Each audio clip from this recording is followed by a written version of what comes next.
Good morning, everyone, and welcome. This is our Saturday morning CyberSecurity Sensei webinar, and thank you for attending or viewing. First of all, I wanted to give a welcome to one of our newest individuals who has indicated an interest in being a mentor. Tobias, do you want to introduce yourself and talk a little bit about what you bring to the table? Sure, thanks, Scotty. Good morning. This is Tobias. I am a retired Marine of 22 years. Worked mostly military intelligence and then cyber-related occupational specialties. And then am now currently a employee of SAIC, which is on a federal contract up here in Maryland, so continuing to work in the cybersecurity industry there.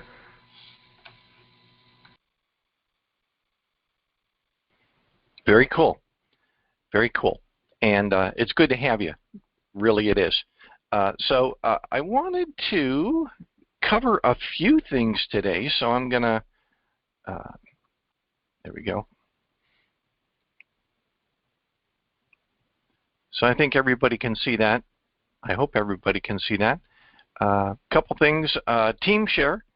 What's been going on with you recently? Both mentors and mentees. One thing that has always benefited me throughout the years is to always stay hungry, always keep learning, always continue to grow. Don't ever feel like you've arrived, because then some young pup with double your certifications is going to show up and unseat you. So it's always helpful to stay up on the industry as well as personal development. So anybody want to share what you've been doing this week, or what you've accomplished, or progress on toward your certifications, or contacts you've made? Anything like that? I'll make it quick with two things, Scotty. I'm in a ServiceNow. ServiceNow is our platform that we move our tickets around and do different things. I'm learning to become a system administrator certification, eventually becoming a software asset manager certification. And that's my ultimate goal in the end. But I learned how to make dashboards on ServiceNow, and I made one for my bosses, and my bosses were singing my praises because I made this, because we had nothing before for our software asset management group. And that's why I'm feeling a lot of growth going on in my job right now, in my current role. And the second thing is my certified in cybersecurity certification studies. I'm a month away from sitting down for the test, and I'll report back what the test was like and what my study plans were. I've gone through 2 courses already, completed the LinkedIn Learning course from Mike Chappelle, which was really, really good. Filled in a lot of the blanks that ISC Squared was kind of, ISC Squared, with their lessons, they do like the very scratch the surface, here's what it is, and you have to sit there and understand what they're trying to talk about and go just maybe a little inch deeper than that. Mike Chappelle is starting to fill holes. I'm now in Udemy's course with Thor Peterson, and that's about every now and then Udemy will have a sale. Now, this time they had it for $14. Originally it was $70. And the best way I can describe Thor Peterson, he goes into deep detail of the topics, and now I understand risk management a lot better with him. He has a voice of a Hawaiian, and I consider it like Puss in Boots reading to you cybersecurity. It's very comforting, but I'm still learning a lot from it, and I'll keep you guys posted on how I'm doing with that as well. Super. Anyone else want to share? Activities, accomplishments, maybe even frustrations recently? Well, I'm going through the CC certification training. That's free on ISC Squared. So far, no frustrations. It's kind of easy so far. So I'm kind of looking forward to exploring something a little bit more challenging as I go through. Excellent. As you are doing it, I really appreciate that you're working on that, Ron. I think it will benefit you greatly. It is an up-and-coming certification, so you're going to walk into rooms and interviews, and you're going to say, yeah, I've got my ISC squared CC, and everybody's going to be, oh, is that a thing? Yeah, it is, and that literally makes you the specialist on that particular certification. So great start. I noticed that, Chris, you mentioned you set yourself a time frame. I realize it's independent study, and I like that you have said, I'm setting myself a date of 1 month from now, and I'm going to test. That's a good thing to do, especially on self-study, because a lot of people, myself included, have a tendency to say, oh, I'll get to that tomorrow. And then tomorrow I say, oh, I'll get to that tomorrow. And that goes on for, who knows how long. True story, I took an actual CISSP boot camp and never took the exam. So, and now I would have to go back and restudy and attend another boot camp and that sort of thing. Probably lots of other independent study along with it before I would even feel comfortable attempting a CISSP again. But I was ready to go and did not jump on it. So yeah, it's always good to set yourself goals. Anyone else want to share?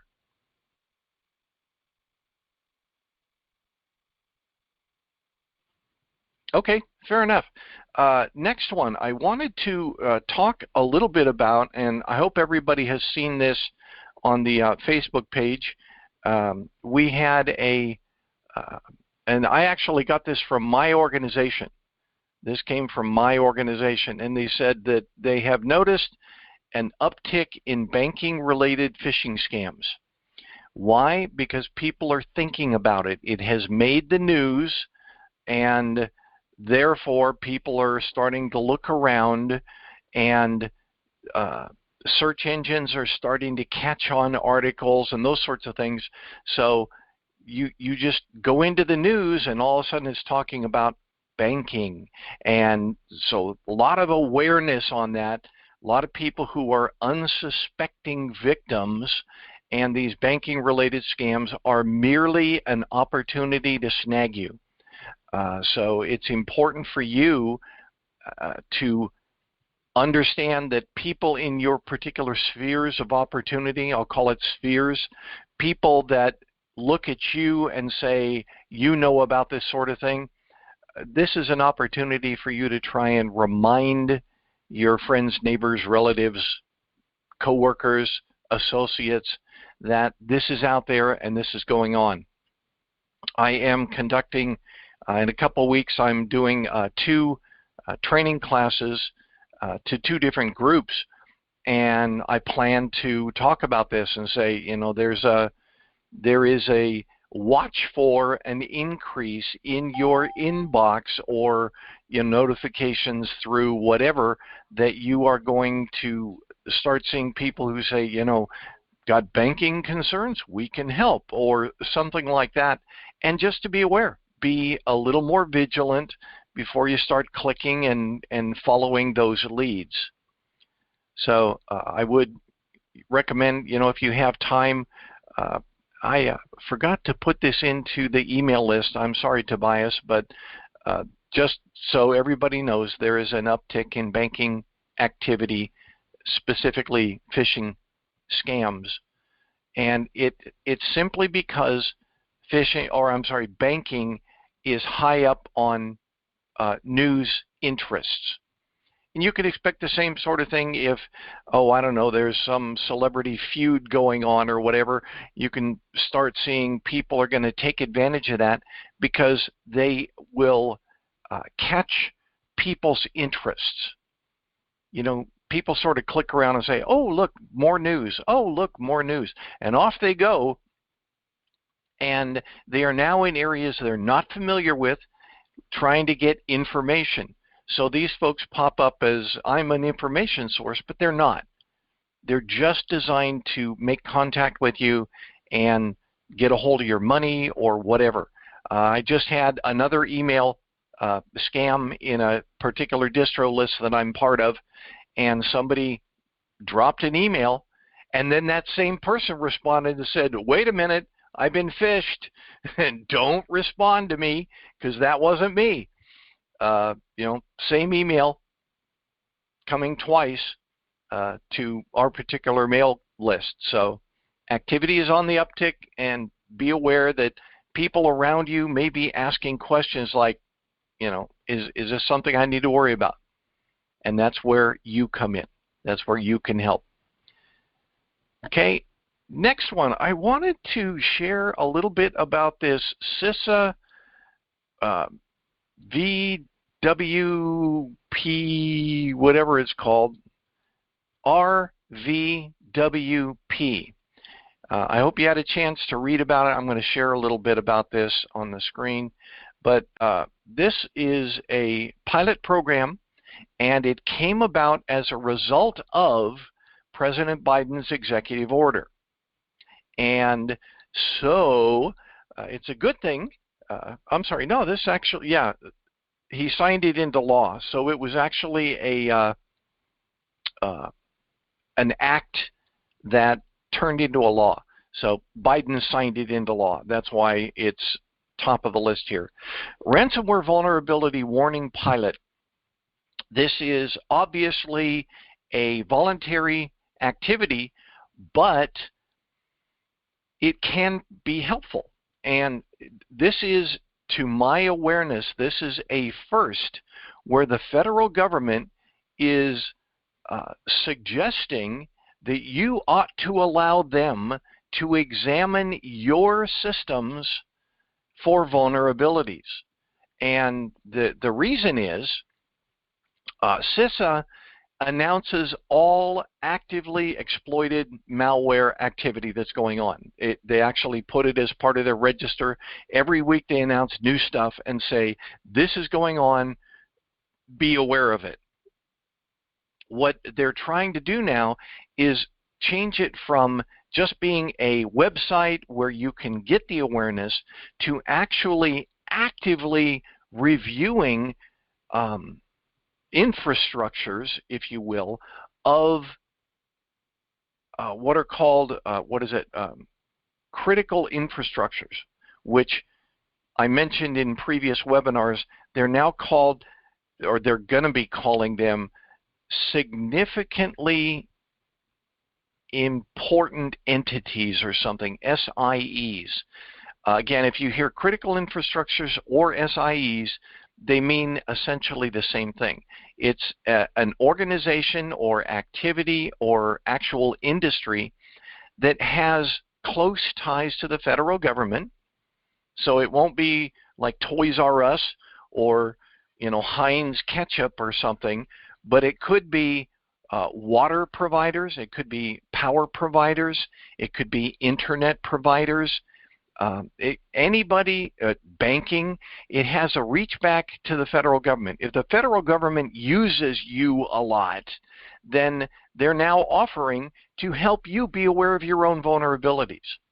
Sounds like a great idea, but again, to my knowledge, this is the first time the federal government is saying, we'll inspect your networks, and oh, by the way, at taxpayer expense. So just something to think about. It may be helpful. Right now it's just in pilot, but it is part of something that was signed into law, and what's going to drive it will be current events. If somebody else gets compromised, if somebody else gets their data exposed, if somebody else ends up crashing like the pipeline or the Central Texas and their electrical grid, or those sorts of things, those are all going to be driven by current events. If there's sinister activity going on, you can bet your boots that these folks are going to be contacting folks in the industry and saying, we can do this for you. You really ought to consider allowing us into your networks. Of course, the risk of it is, what happens if CISA is compromised? they now have reach back into your networks. And admittedly, it's supposedly only for vulnerability assessment and reporting. But the point of it is you have basically added the federal government as a consultant for your industry's infrastructures. Just something to think about. Anybody have any comments or questions, observations, thoughts on that? Scotty, is this voluntary for now, or is this going to be a requirement? I believe that at the moment it is voluntary because, again, this is, I'm trying to find the right words. This smacks of socialism, just like communist countries. We accuse communist countries of doing stuff. For example, we a couple years ago, the federal government under Donald Trump banned Kaspersky products from federal government systems. Now, guess what? They're banning TikTok from federal government systems. The reason is those applications, those services are hosted in communist countries. And those communist countries can literally walk into that organization, that activity, and say, you have to give us access. And that company can shout all they like, but because they're in a communist country, the communists, this is part of their that is part of what makes a country communist. They say, you don't own this business or this service. This business or service, you are allowed to operate it because the people will benefit. The people. And guess what? We're in charge of the people. So what I mean about this is that this is one of those things where you say, well, maybe it is good to have the government involved in us and what we do. Libertarians are probably going crazy with this because they're saying, no, the government needs to stay in their lane and let us be in our lane. But history has shown sometimes that causes issues, especially with lazy operators. You know, one of the biggest, well, there are a couple things that are obviously high risk. One is you have to inform your people that phishing does occur and keeps occurring. So it is going to show up in their inbox, and they do have the opportunity to click on the wrong stuff. No matter how hard you work, they could very well be the weak link in the chain. And the other attack vector, if you will, is unpatched known vulnerabilities. That's what this is designed to address. Unpatched known vulnerabilities. We're trying to help here. So if you want us to help, that means you're allowing the federal government into your networks.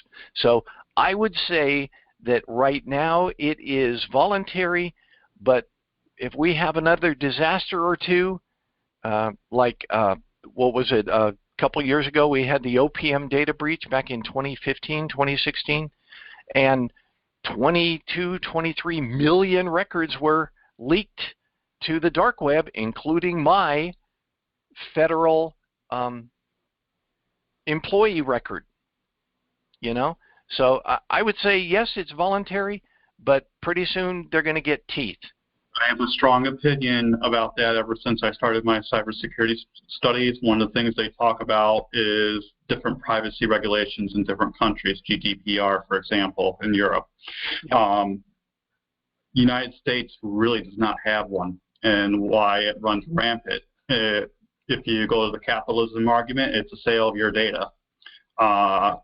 I'm okay with the sale of the data, but I want access to my whoever company has, and I should have the right to say, company, erase this data, or don't even acknowledge I exist.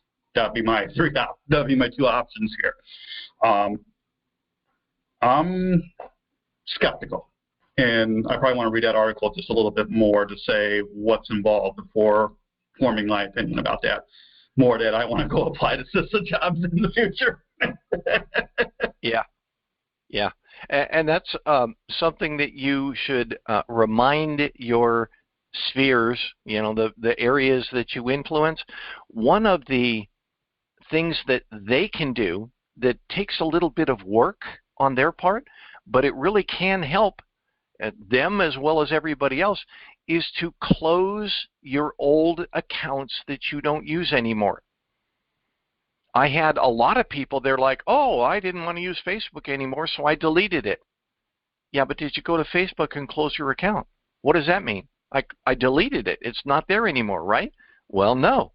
It's still out there. It's still active. It's just that you have closed your particular app or website or whatever. It's still out there with your name on it, associated to you. May contain, photos of you and your generations. So you have to be aware that anything that's out there is a possible hook, personally as well as, industry-wide. So remind everybody, are you still using your old account over at, Home Depot? If not, close it or whatever. Good one. So, hey, Harminder, how are you? Do you have something Good to say? morning. Yes, Yeah, good you morning. made it, So I have Harminder. Yes, good morning, everybody. So I have a question. Scotty, you told me somebody also told me they are not using the Facebook anymore. They deleted the Facebook. What is the proper procedure how they close the Facebook account? Do we have to send an email to the Facebook, or do they have any option there to close the account? Right. Very good question. I would say remember that Microsoft, Amazon, LinkedIn, Facebook, they don't have a formal help desk. They're designed to give you all the information you need, but you have to go look for it. So what I would recommend is either look on YouTube, search on Google or something like that and say, how do I close my Facebook account? There are steps to do it, and it's listed typically under your account. Okay, got it. Thank you. I don't know the Somebody exact also steps, mentioned me but about that's where it is. Okay, thank you. Got it. Sure. Anybody else? Okay. Next one, the article on mentees. I hope you guys had an opportunity to see it. It was very helpful, I thought, when I was looking at it. And it was how mentees can get the best out of their mentorship program. In other words, how to be a good mentee. And it was written by somebody who's not in the tech industry, but they are big on mentorships. So if you have a chance, go out and take a look at it. It sort of helps you realize that there is an active expectation for you as well to be a mentee. First of all, I make this mentorship program available to people, but I don't go out and say, hey, come be a mentee. That's their individual choice. Over time, if our program grows, we're going to have mentees that are going to be very active, and we're going to have mentees that you can barely find. I looked out on our Facebook page. We have like 70 people as members of the group. How many people are on our webinars or doing things on the group very frequently? That's a small percentage of that. Well, what happens if we get 100 mentees or 500 mentees? We're going to start, I would say, paying more attention to the mentees who are more interactive, asking more questions, sharing more, responding. If we say, hey, it would be a good thing for you to go do this, and then they do. Or the mentees that do their homework each week. We do have homework assignments. And what you should be doing with those homework assignments is bringing them to the group. We're going to have mentees that start doing that, and the goal is not to push other mentees away, but to be available for those who are actively seeking mentorship. So your participation is extremely valuable as a mentee. Ron, Parima, Harminder, you guys are great. Over time, I hope to get 20 mentees like you guys. You arrive, you participate, you share. That is what mentees need to do. You can't just watch stuff go by and consider yourself to be an active mentee. So I do suggest you take a look at that article. It's from lawpracticetoday.org. And again, it is not a tech-related thing, but it is really good describing mentorships. So I thought that was really helpful. Any discussions on that? Comments?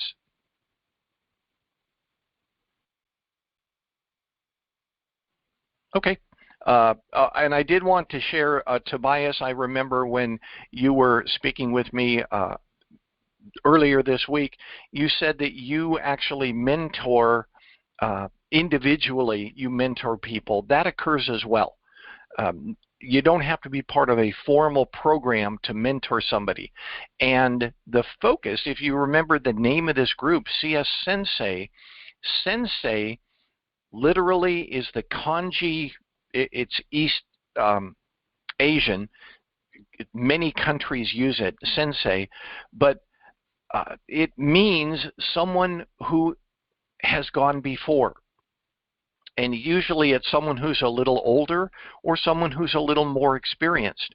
It's not necessarily you go to the master. You don't call up Kevin Mitnick and say, hey, I want to learn from you.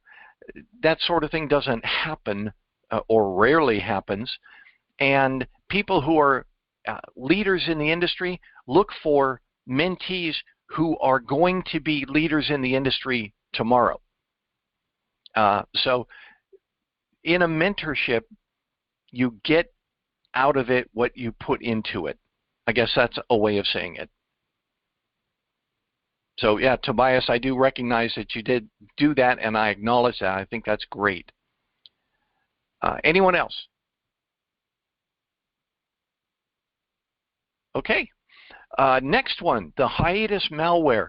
You guys hopefully saw the thing on Facebook, and Tobias, I apologize, but we are sort of Facebook centric, and there are some of us that don't use Facebook or shy away from Facebook. I perfectly understand that, especially in an area where people are concerned about information sharing. I get it. That makes a lot of sense. So I'm going to recommit myself, and Chris, catch me at this as well. I'm going to recommit myself to use more posts that we put out in Facebook just immediately. Hey, what about this? Make sure that we put it over into the email group as well.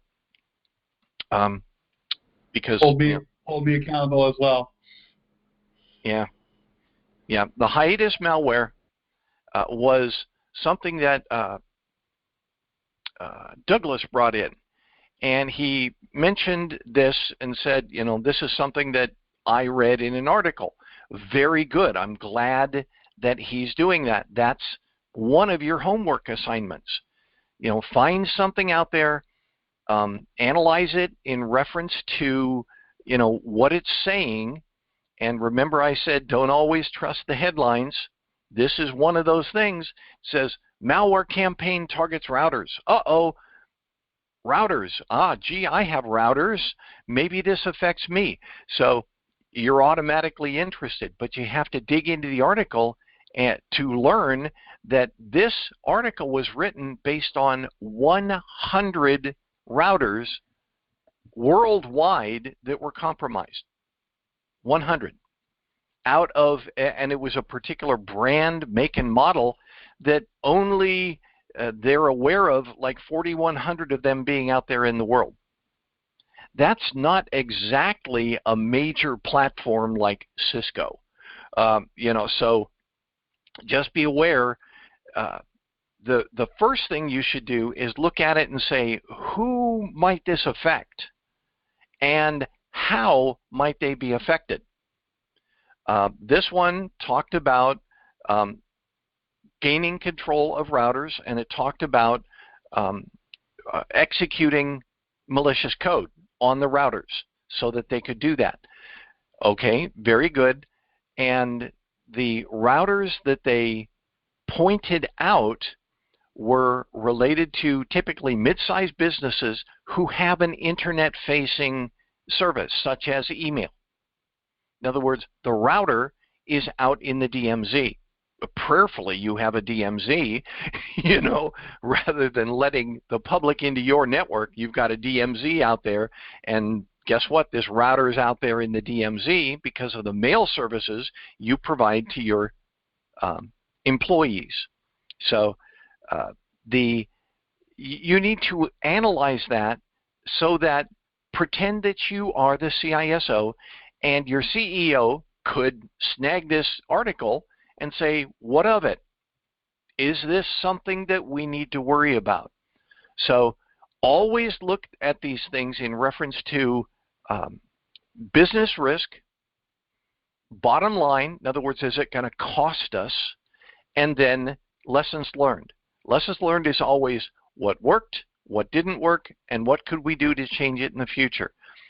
To start with this one, the business risk was very negligible, very small. But I'm glad Douglas brought this to us so that we could make that analysis. My suggestion to all of you is, remember that you need to look at these articles with a discriminating eye and dig just one more step deeper than the general public when you're looking at these, so that you can answer questions about it. If somebody walks up and says, hey, what about? You can respond. Thoughts, ideas, suggestions, comments? I like that tabletop exercise you do of your boss coming in with a newspaper saying, what do we do, what do we do? And the analysis part, because that's actually real life in your role when you get into your first role. Mm-hmm. And most of us will not be placed into a CISO role. I understand that. But if you are the single IT person supporting, a mom and pop grocery store, they're going to ask, so you need to be prepared to answer them. You could very well be helping a volunteer organization, your Elks Club, or whatever. You could be helping them out. You need to be aware of these sorts of things, because if you are not, you are relying on technology to keep you and your clients, I use that word loosely, you're not getting paid, but they're still your clients. You're providing a service to them. Keep them safe. So you need to know what is out there. You need to know how it might affect you and your clients. And that's why I point out to everybody, and I say this over and over and over again, so don't get upset at me for doing it. You are the person that becomes that annoying voice at parties or family reunions that walks around and said, hey, have you guys patched your phones? Please do this, because this is a real nasty one out there, and it can harm you and make your phone into a brick or something like that. That's the role that you will start playing when people start trusting you.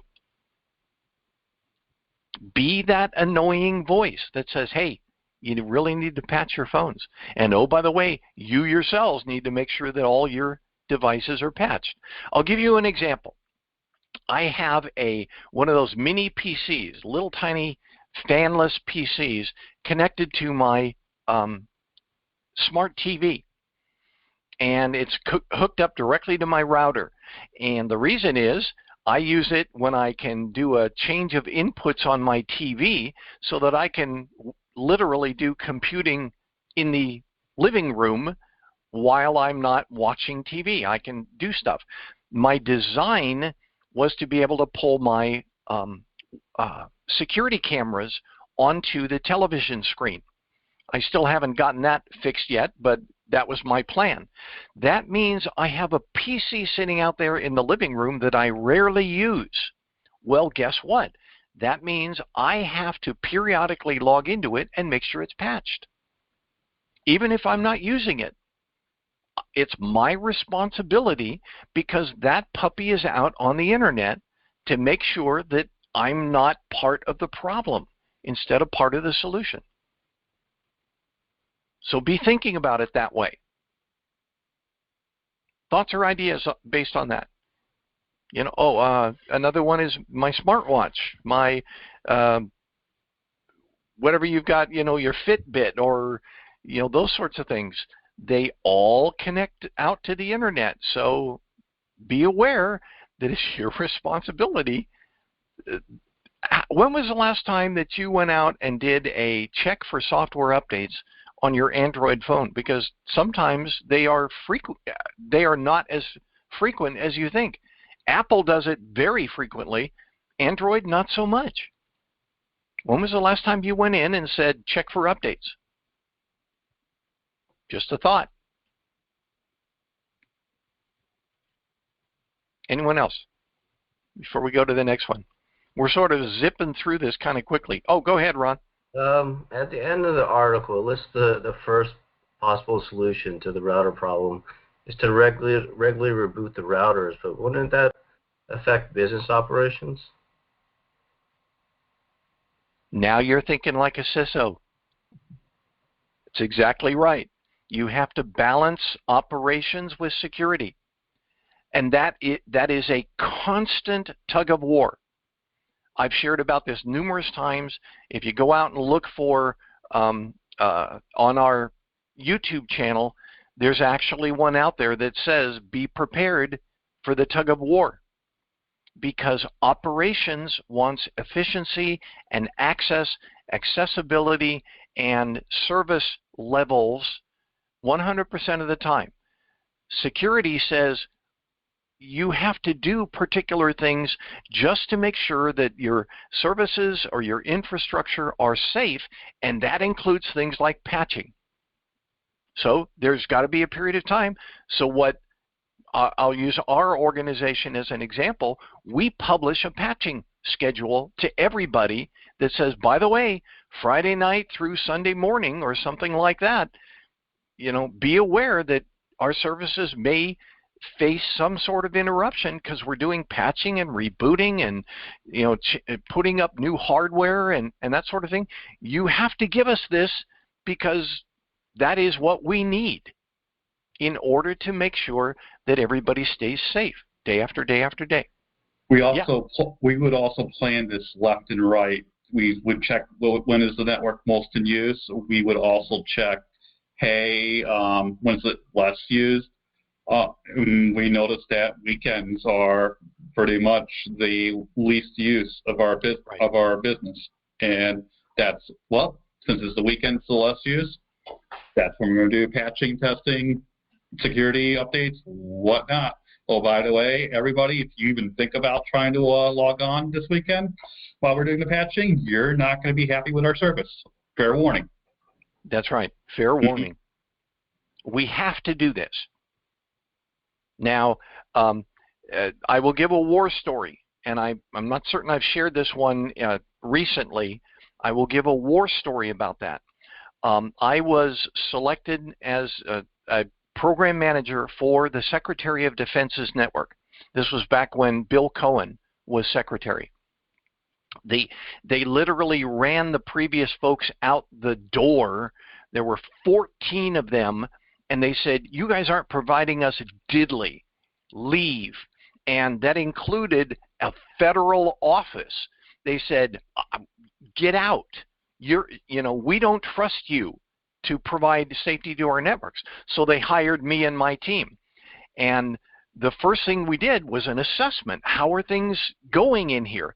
And we found and I can share about this now because it's not an issue now, but we found that the Secretary of Defense's firewall had not been patched or rebooted in 2 years. Why? Because they were too busy doing other things. The IT guys were too busy doing other things, and whenever they would approach the Secretary of Defense's communications group and say, hey, we need to do this, they were told, nope, you can't unless you can guarantee that we have connectivity throughout. And they were like, well, here's the thing. The primary and the backup firewall had both been totally unattended for 2 years. So what my team did, within 2 weeks of the time we arrived, we said, this is mission critical. This thing is about to burn up, and it's not providing you with anything except connectivity. It's not being a good firewall.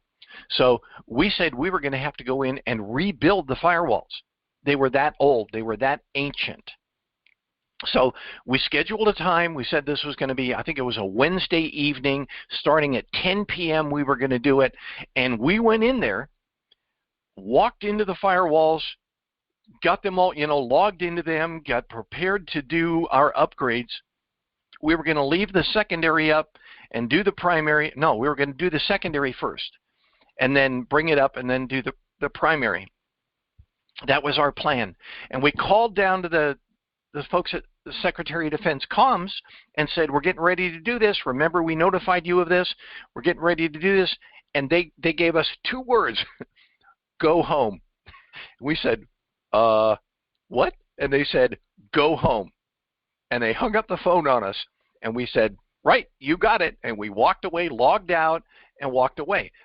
What had happened was, and you guys, if you go back and look, in the year 2000, the USS Cole had been bombed in Yemen Harbor, and we were about ready to take down the Secretary of Defense's eyes and ears.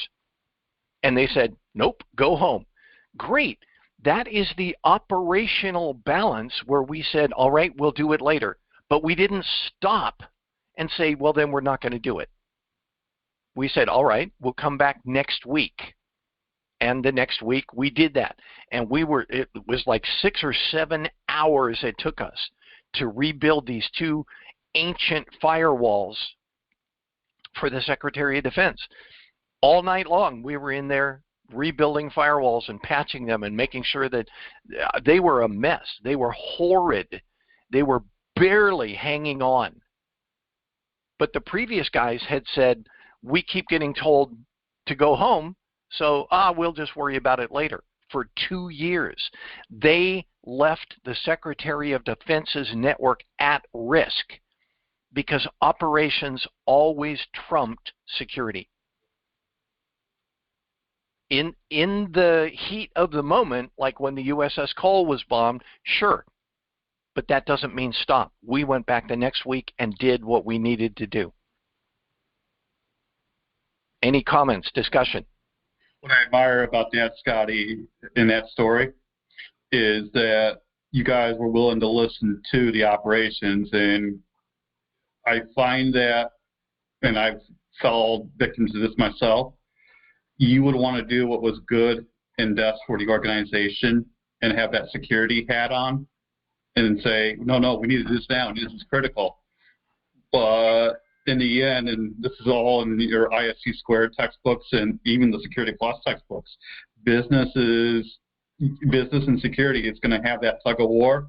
But if the CEO says, hey, my business is important right now, whatever that CEO says, it's got to go, because that senior management is signing off saying, yep, that's good, fine, great, wonderful. But if senior management goes, yeah, that patch has to wait, we're doing something critical right now, you got to take off your security hat and say, yes, sir. But as Scotty says, come back to him next week. Don't sit there and just say it's dropped altogether. And be that persistent person that says, okay, what about now? Oh, not today? Okay. What about now? Okay. Until the CEO says, Yep, I'm ready. Okay, go.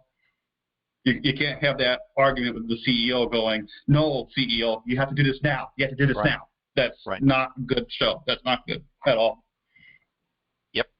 There's that constant balance, but you have to make sure that you're providing a service, and part of that service is keeping your clients secure.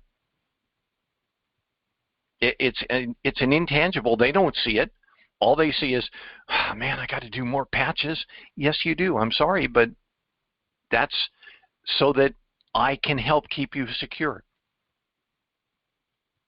Yep. I would advise be gentle but stern about it. Mm-hmm. And say, sir, if you continue to let this go, the rest of your organization is that.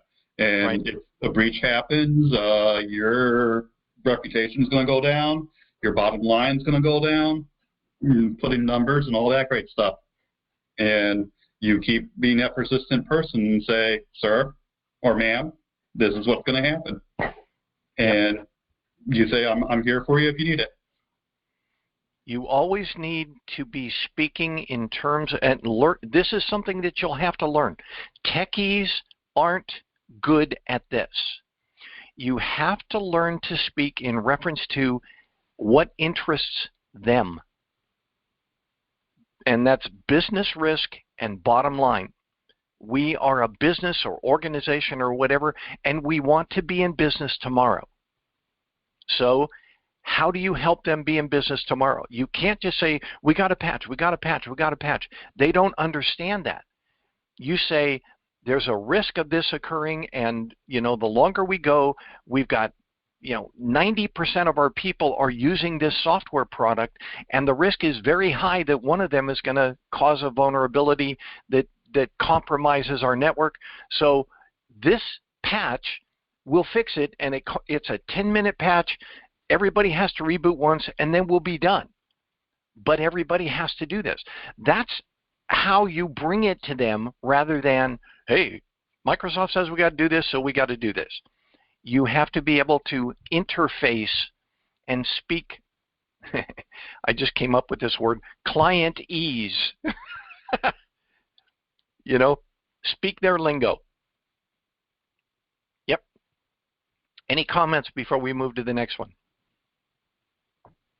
Yes, Scotty, I have a question about the router we used at home. How we up to date the router I am using at home.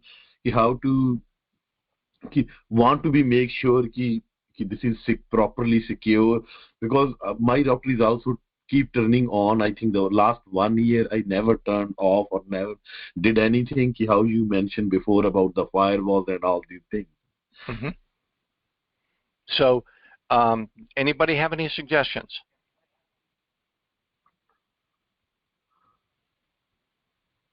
Okay, go on. Arminder, you're talking about your home router that's belonged to like Comcast or Verizon? Yeah, okay. Here's my thoughts about this.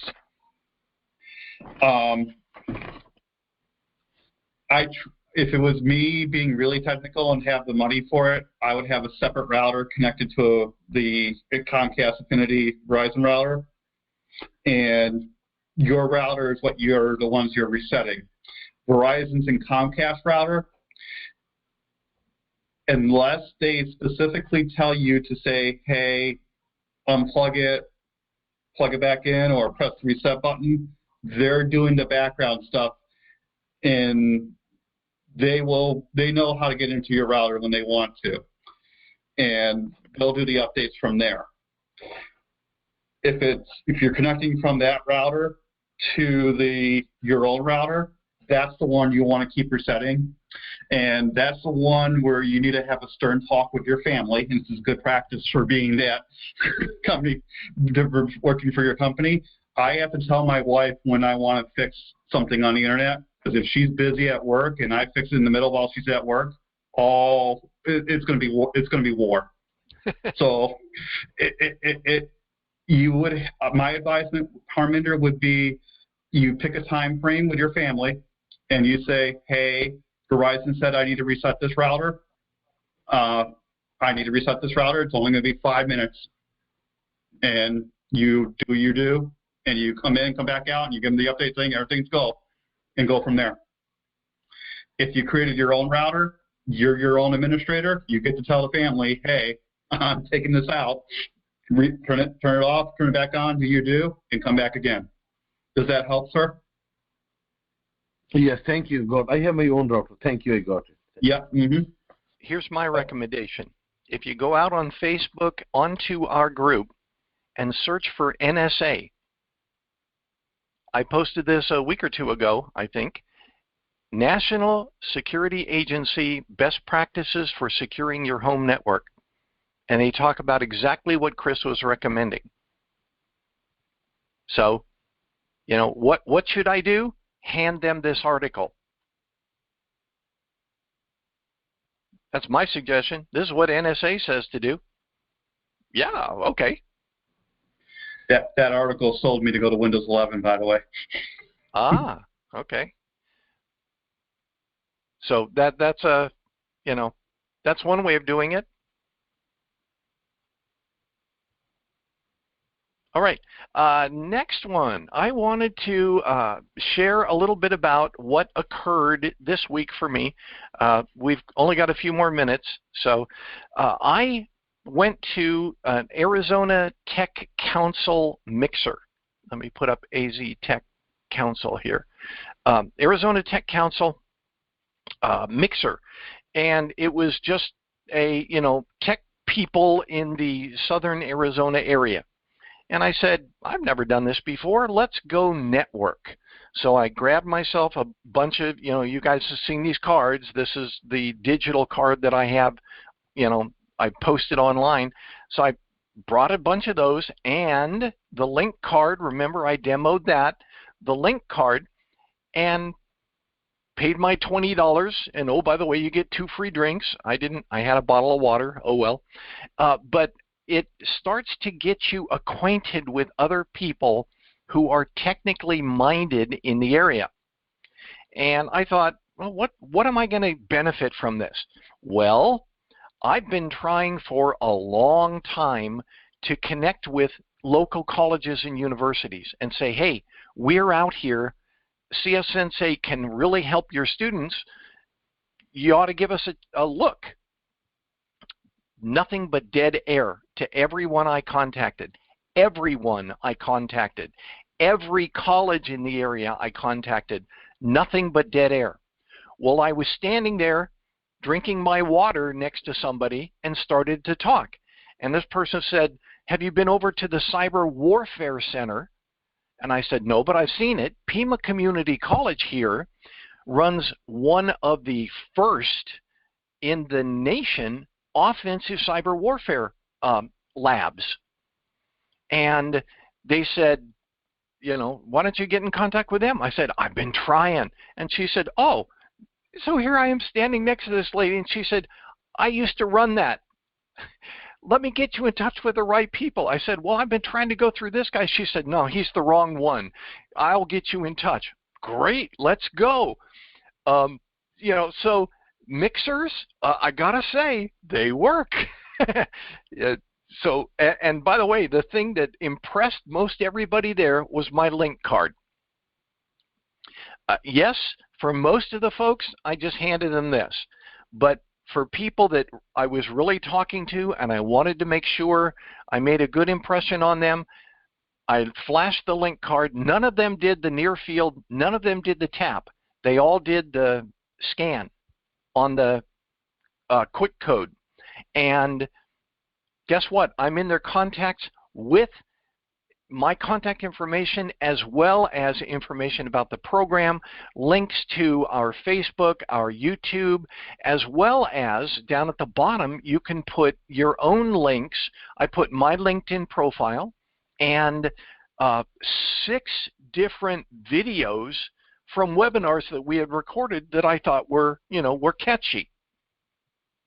They now have a broad view of what CS-Sensei is all about. And all I did was say, you know, walk up next to him and say, hi, I'm a cybersecurity mentor. Really? Oh, well, let's talk. And for you guys, if you're mentees, put it, and I gave this example, put it down in your whatever that you're a cybersecurity mentee. That helps. If you want to open doors, you may not want to start with, well, I'm looking for a job. There's lots of people that are doing that. Cybersecurity mentee means you're doing something. Okay, that's the difference. Use that as your title if you have nothing else.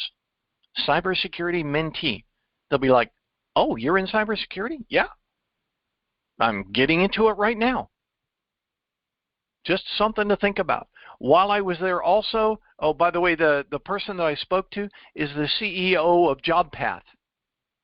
The CEO.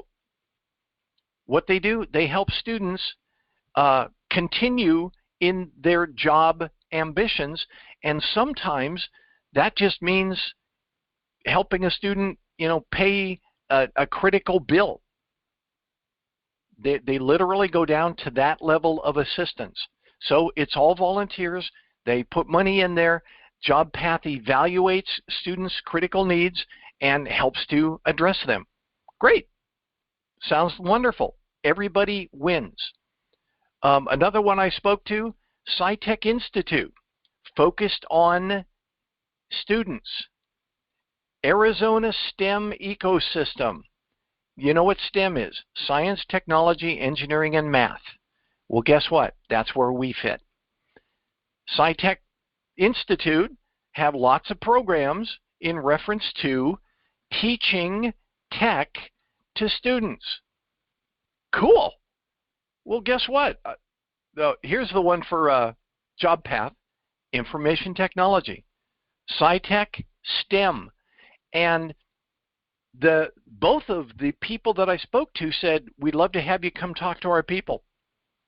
We'd love to have you share.